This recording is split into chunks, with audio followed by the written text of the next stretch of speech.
रूही को पता चल गया असली गुनहगार का नाम, लेकिन अब वो क्या करेगी, देखते रहिए।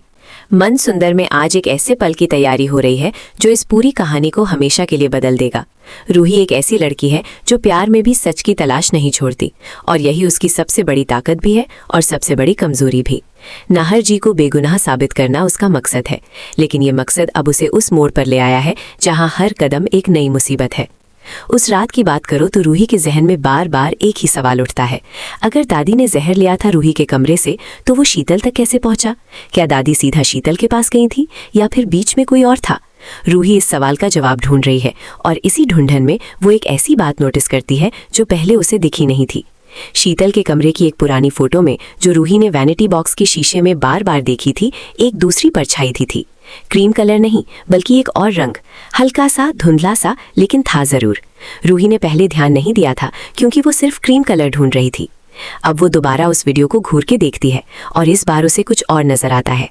एक हाथ, एक गहना, एक खास किस्म का ब्रेसलेट जो रूही पहचानती है। ये ब्रेसलेट, ये तो दादी ने नहीं पहना था उस रात, ये किसी और का था। रूही की धड़कनें तेज हो जाती हैं। अगर ये दादी नहीं थी तो फिर कौन था? वो अपनी यादाश्तों में जाती है। शादी के दिन किसको क्या पहना था? कौन था जो शीतल के पास बार बार जाता रहा?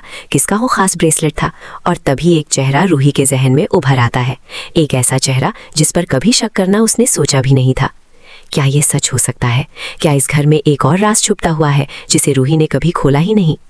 इधर घर में अवनी की बेटी की आमदाद का जश्न चल रहा है। सब लोग खुश हैं, मिठाई बांट रही हैं, माँ जी मुस्कुरा रही हैं, लेकिन किसी को नहीं पता कि इस जश्न के कोने में रूही का दिल एक तूफान से गुजर रहा है। वो स्माइल करती है, हाथ मिलाती है, सबको बधाई देती है, लेकिन अंदर ही अंदर वो उस जवाब को ढूंढ रही है जो शायद सब कुछ बदल दे। नाहर जी जेल में है, वो अकेले बैठा सोच रहा है। रूही की आंखें याद आती हैं, वो दर्द, वो खामोशी, वो झूठ जो वो सच की तरह बोलने की कोशिश कर रही थी। नाहर जानता है कि रूही ने कुछ छुपा लिया, वो जानता है कि रूही के पास कुछ ऐसा है जो वो बताना नहीं चाहती, और यही बात उसे रात भर जगाए रखती है। तब जेल का एक गार्ड नाहर के पास आता है और कहता है, आपके लिए खत आया है। नाहर हैरान होता है, खत? किसका? वो एनवेलप खोलता है, अंदर सिर्फ एक कागज है, कोई नाम नहीं, कोई सिग्नेचर नहीं, सिर्फ एक लाइन, सच वहां नहीं है जहां तुम ढूंढ रहे हो, ढूंढो तो सही जगह ढूंढो। नाहर की आंखें फैली रह जाती हैं।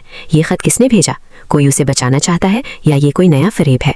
रूही जब घर लौटती है तो दादी कमरे में अकेली मिल जाती हैं। रूही धीरे से उनके पास जाती है, कहती है, दादी आपको कुछ याद है शादी वाली रात का?